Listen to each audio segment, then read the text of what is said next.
วันศีลใหญ่ถือว่าเดือนยี่เพ็งทางใต้ก็เรียกว่าเดือน12ขึ้น15ค่ำเป็นวันลอยกระทงญาติโยมลอยกระทงเดือน12น้ำลองตลิ่งพวกเราชายหญิงวิ่งกันไปลอยกระทงนะกระทงจะลอยอยู่2 วันนะทางเชียงใหม่เขานี่ได้ขึ้นชื่อหรือนามเรียกว่าลอยกระทงแม่น้ำปิงวันพรุ่งนี้ก็จะเป็นกระทงน้อยกระทงน้อยก็มีคนจัดทำแผงขายเขาได้ไปปูจากันเปิ้นก็รณรงค์ให้แปลงกระทงโดยกาบกล้วยกาบไม้ต่างๆบ่ฮือนิยมแปลงกันที่จะใส่พวกโฟมพวกพลาสติกนี่มันจะเป็นการย่อยยากทำให้ลำน้ำเสียหายทางบ้านเฮานี่ก็นิยมกันที่ท่าตอนนะท่าตอนที่แม่น้ำกกไปมีเวลาก็ไปเอี่ยวไปแหวงไปลอยกระทงจิบัดทบจิบอกไฟกันและโดยเฉพาะอย่างยิ่งต่างวัดนี่เฮาก็เตรียมความพร้อมวันนี้เป็นแต่งวันดาวันพรุ่งนี้ก็พากันไปวัดไปวาใกล้บ้านตอนเช้าก็มีการทำบุญตักบาตรตอนค่ำทำบุญตักบาตรและกลางวันนี้พอแดดออกแล้วเพิ่งก็จะปล่อยโคมลอยตอนค่ำมาก็ได้ฟังธรรมอานิสงส์พางพระติตอานิสงส์พางพระติตคืออานิสงส์การตามเตียนการพางปฏิและประทีปโคมไฟต่างๆก็จะมีตุเจ้านำธรรมนี้อานิสงส์พางปฏิมาเทศเขาก็ไปฟังธรรมกันตั้งแต่หัวค่ำฟังธรรมเสร็จก็จะมีการจุดบอกไฟดอกบอกไฟเตียนจุดบัทบบภาพแล้วก็มีโคมไฟกลางคืนโคมไฟปัจจุบันนี่ญาติโยมมันมีเปิ้นขายเป็นชุดนะขายเป็นชุดง่ายจุดง่ายขึ้นง่ายแล้วก็ดับมันก็ไปดับบนขึ้นประมาณสักครึ่งชั่วโมงก็ดับละ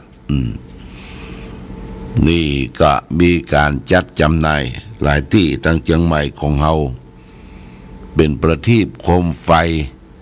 แล้วก็มีลูกเด่นมีน้ำตกมีบัทบบภาพใส่ตุยไปตุยนี่ก็ลูกหนึ่งก็ประมาณสักถ้าลูกใหญ่ก็100 บาทถัดลงมาก็40-50 บาทมีถึงลูกเล่นอันนี้ประทีปโคมไฟวันนี้เขาก็บูชาหน้าบ้านนะบูชาหน้าบ้านของไผของมันเพื่อเป็นการบูชาเพื่อเป็นการสักการะดูแลเขตบ้านเขตจอง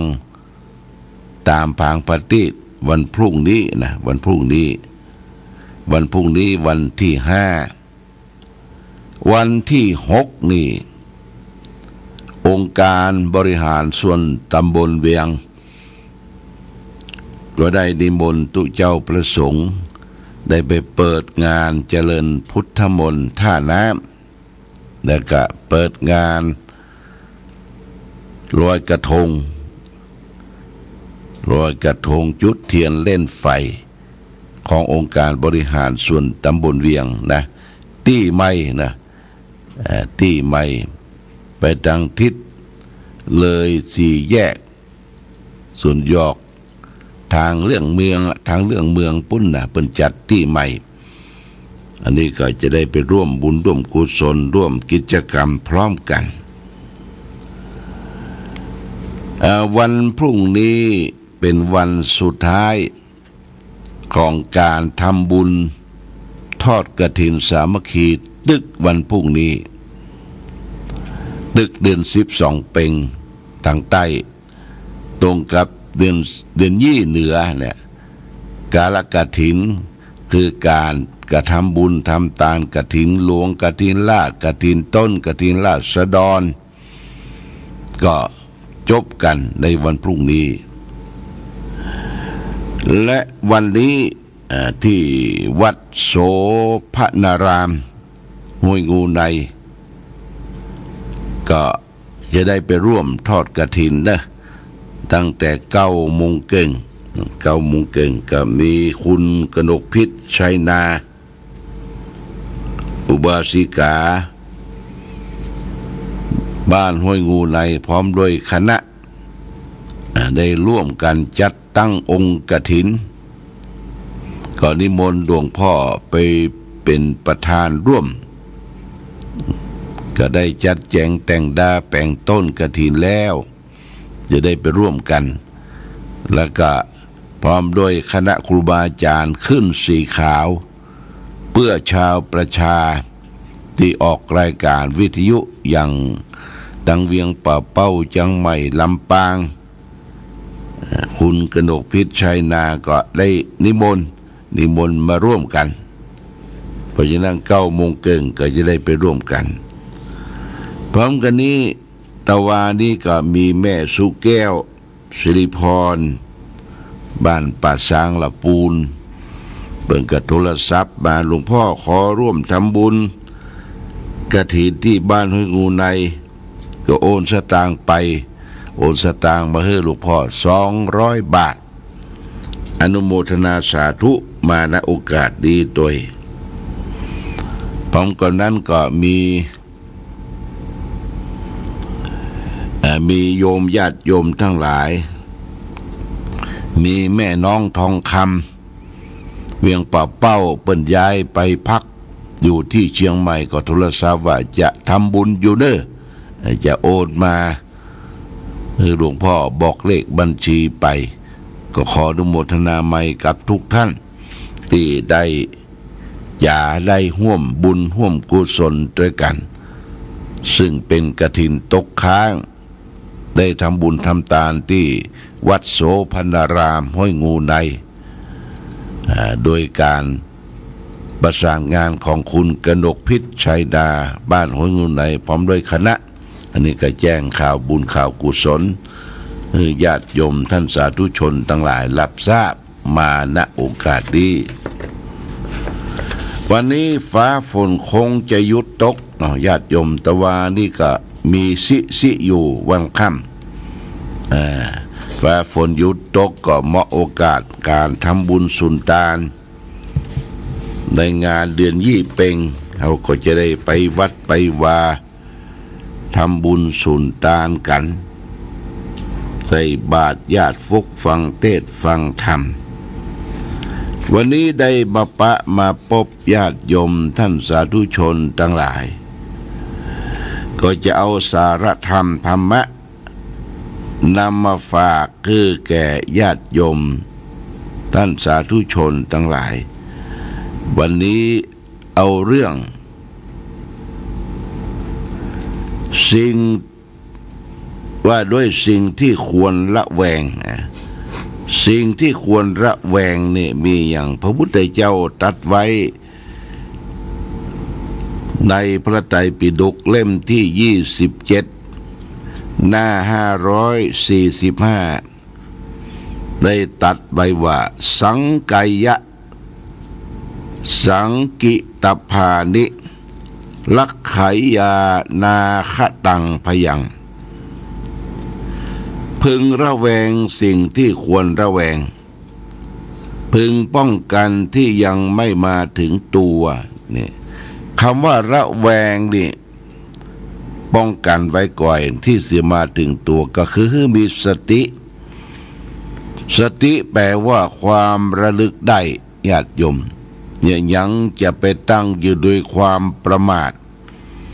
ว่ามันยังบ่ปะบ่ปบยังมาบ่ถึงเตื้อ พระพุทธเจ้าว่าขอว่าด้วยสิ่งที่ควรระแวงคือสิ่งที่ยังมาบัดถึงเตื้อก็พยายามระมัดระวังอย่าไปตั้งอยู่ในความประมาทความไม่ประมาทในการทำบุญความไม่ประมาท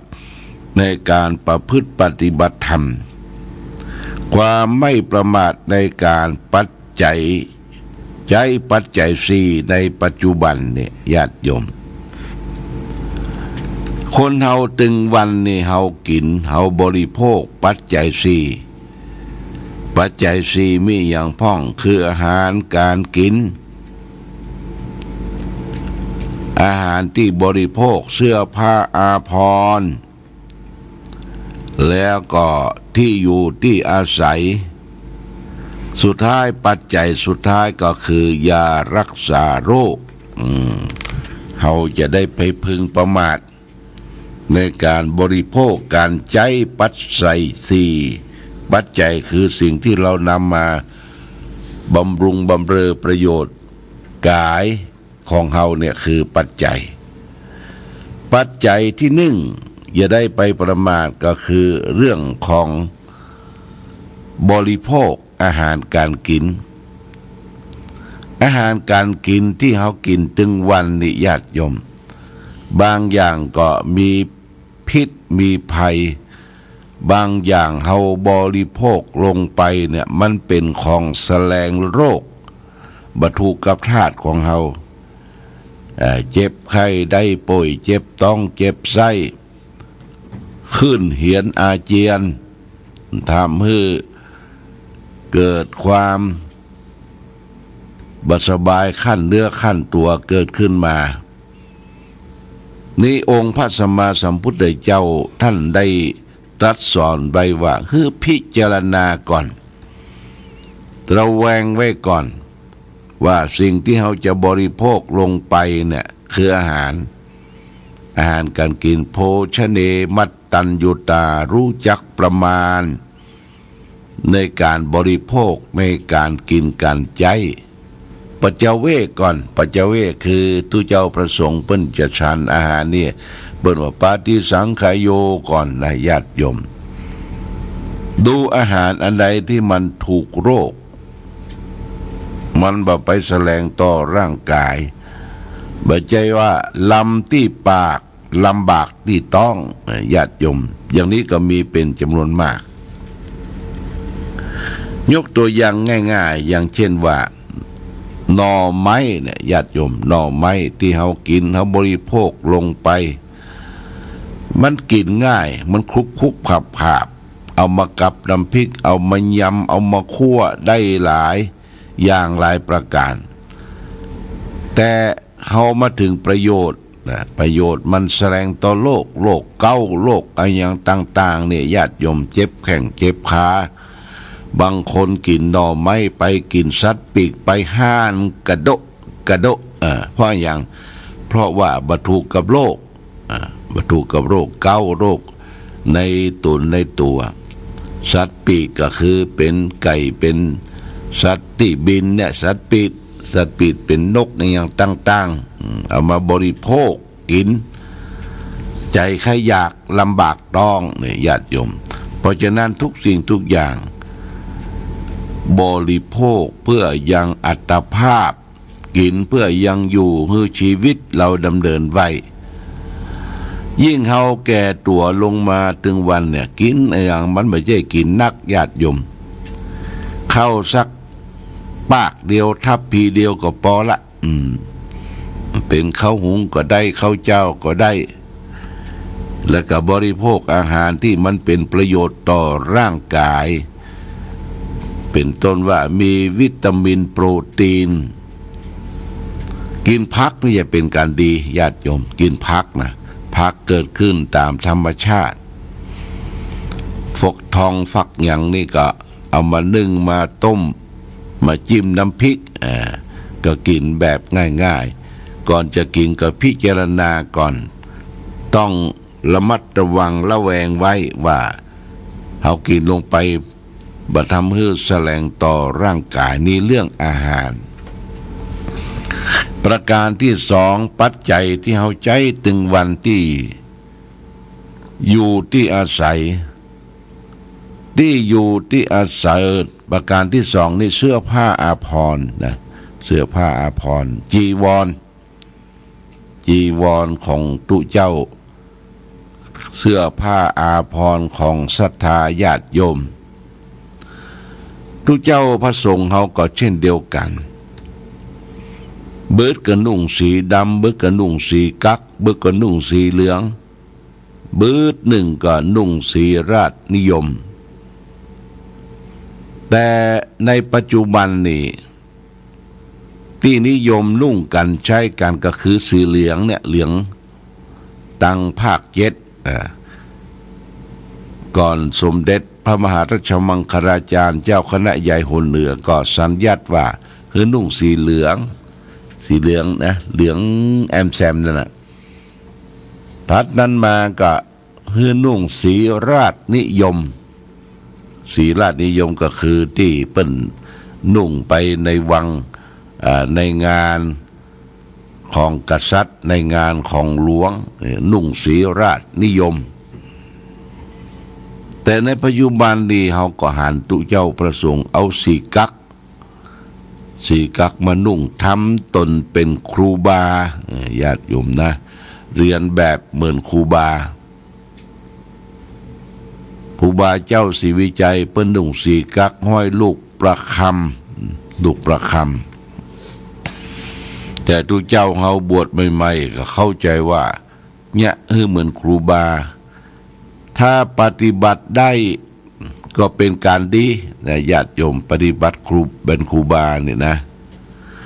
คือจะต้องฉันเข้ามื้อเดียวจะไปกินเฟยฉันลาบฉันของดิบนี่เปิ้นเอาละทำตนเป็นครูบา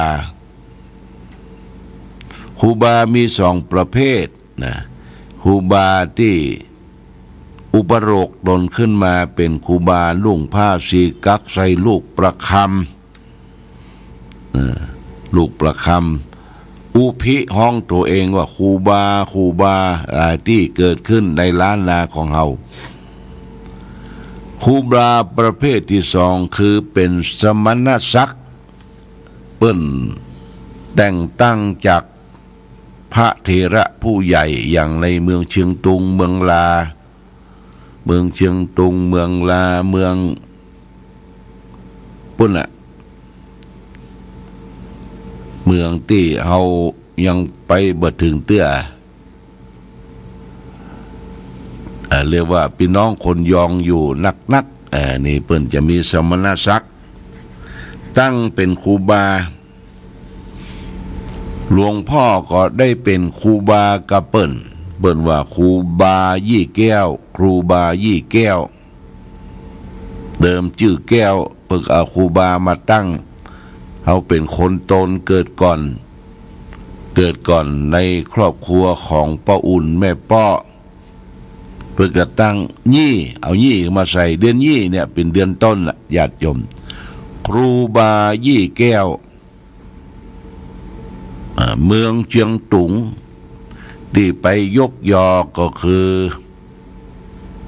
วัดหนองนวลที่เมืองเชียงตุงจะต้องไปทำประโยชน์ไว้ที่เชียงตุงเช่นว่าไปบูรณะปฏิสังขรณ์ก่อสร้างวิหารกุฏิเจดีย์กำแพงแล้วก็หอฉันลงไฟลงครัวเนี่ยญาติโยมแต่ก่อนนี้ก็ไปช่วยกันทำเอาผ้าป่าเอาของยังไปแจกคือแก่ศรัทธาญาติโยมศรัทธาที่เราไปวัดนั่นน่ะเปิ้นได้หู้ได้หันก็เอาคุณงามความดีไปเสนอสมเด็จอาจยาเจ้าและก็เสนอคณะกรรมการของสงฆ์ในเมืองเจียงตุงว่าสมควรจะได้ยกยอดูเจ้าครูบาตัวนี้เป็นครูบาแล้วก็เปิ้นก็ไปเสาะ ไปเสาะไปหาศรัทธาวัดนั้นไปเสาะหาป้อออกแม่ออกที่จะอุปถัมภ์ยกยอครูบานี่เป็นตนเป็นองค์อย่างหลวงพ่อเป็นครูบาเชียงตุงนี่คณะศรัทธาวัดหนองนวลก็ได้ไปหาป้อออกไม่ออกก็ได้ป้อออกอยู่ว่าป้อเท่ามหาหวังป้อเท่ามหาหวังแล้วก็พร้อมด้วยแม่ออกเปิ้นเป็นเจ้าภาพที่วัดหนองนวลในปี 2557ญาติโยมเปิ้นยกยอปอปั้นส่งน้ำพุทธาพิเศษเมื่อคืนก่อนที่วันพุธจะส่งน้ำครูบานี่เปิ้นพุทธาพิเศษ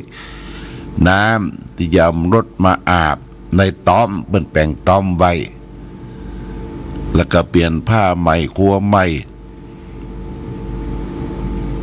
พอเท่ามหาวังแม่ออกหอมนี่ก็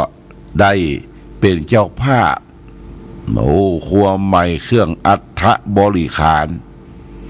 ถวายทานแด่ทุเจ้าประสงค์ที่มาสวดยกยอครูบาได้มารับทานเลี้ยงดูปู่เสือกับคนที่มาร่วมถามว่าหมดไปเท่าใดเงินไทยหมดไปประมาณ300,000 บาทนะญาติโยมนะไม่ใช่สเล็กสน้อยเนอะเปิ้นทำบุญใหญ่นะยกยอปอปั้นครูบาที่เมืองเชียงตุงนี่จะต้องมีอายุ60ขึ้นไป60ขึ้นไปเปิ้นจะยกยอละเปิ้นว่ามั่นคงละบวชในพระพุทธศาสนาเนี่ยบ่ฟั่นเฟือนบ่หวั่นไหวละมีจิตใจมั่นคงบ่สึกขาดราเพศไปไหนละเปิ้นจะยกยอเทิดทูนเป็นครูบานี่เป็นสมณศักดิ์เป็นธรรมเนียมของเมืองเชียงตุงเป็นเมืองหนึ่งจังหวัดหนึ่งจังหวัดเชียงตุงนี่ก็เริ่มตั้งแต่ตาขี้เล็กนี่เป็นต้นไปเป็นจังหวัดใหญ่ญาติโยมแต่ก่อนเมืองไทยสมัยรัชกาลที่5นี่เฮาได้ไปปกครองถึงเมืองเชียงตุงเอาขนบธรรมเนียมประเพณีไปปกครองจากเชียงใหม่เนี่ยญาติโยมจากเชียงใหม่ทุเจ้าพระสงฆ์ก็มีสมณศักดิ์เริ่มตั้งแต่พระภิกขุพระสวาธิพระสวามีแล้วก็ครูบาเป็นตั้งเป็นขั้นเป็นตอนอาจยาอันนี้เราก็ลองไปศึกษาไปดูไปอ่านประวัติประเด็นนี้เรื่องราวต่างๆที่เราใครหูใครทราบเนี่ยเราลองเต็กโทรศัพท์นะญาติโยมที่อยู่ในอินเทอร์เน็ตมัดโทรศัพท์เขาเต็กว่าครูบาเชียงตุงเพิ่งก็จะประวัติต่างๆขึ้นมาเริ่มกำเนิดเกิดครูบานี่ก็เป็นผู้ที่อยู่วัดอยู่ยองอยู่นานปฏิบัติดีปฏิบัติชอบนะอันนี้ก็เป็นเรื่องเป็นราวที่แจ้งให้ญาติโยมท่านสาธุชนทั้งหลายรับทราบว่า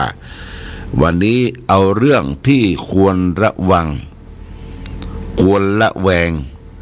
บ่ให้มาถึงตัวก็คือการบริโภคอาหารการใช้การซอยเสื้อผ้าอาภรณ์จีวรขั้นต่อมาก็คือที่อยู่อาศัยที่เฮาอยู่เนี่ยเป็นกุฏิศาลาโรงโบสถ์ประเดี๋ยวนี้เฮาบ่ต้องไปแปลงสร้างอลังการเพราะว่าญาติโยมนี่เฮาไปแปลงแล้วก็ทำให้ติดอยู่หลายปีสร้างกุฏิสร้างที่อยู่ที่อาศัยเฮาแปลงปอที่เป็นพักพาอาศัยได้เสนาสนะคือมันสะอาดสะอ้านคือมีความเป็นระเบียบเรียบร้อยบ่ต้องระแวง มีห้องน้ำห้องท่าอยู่ใกล้ชิดติดห้องนอน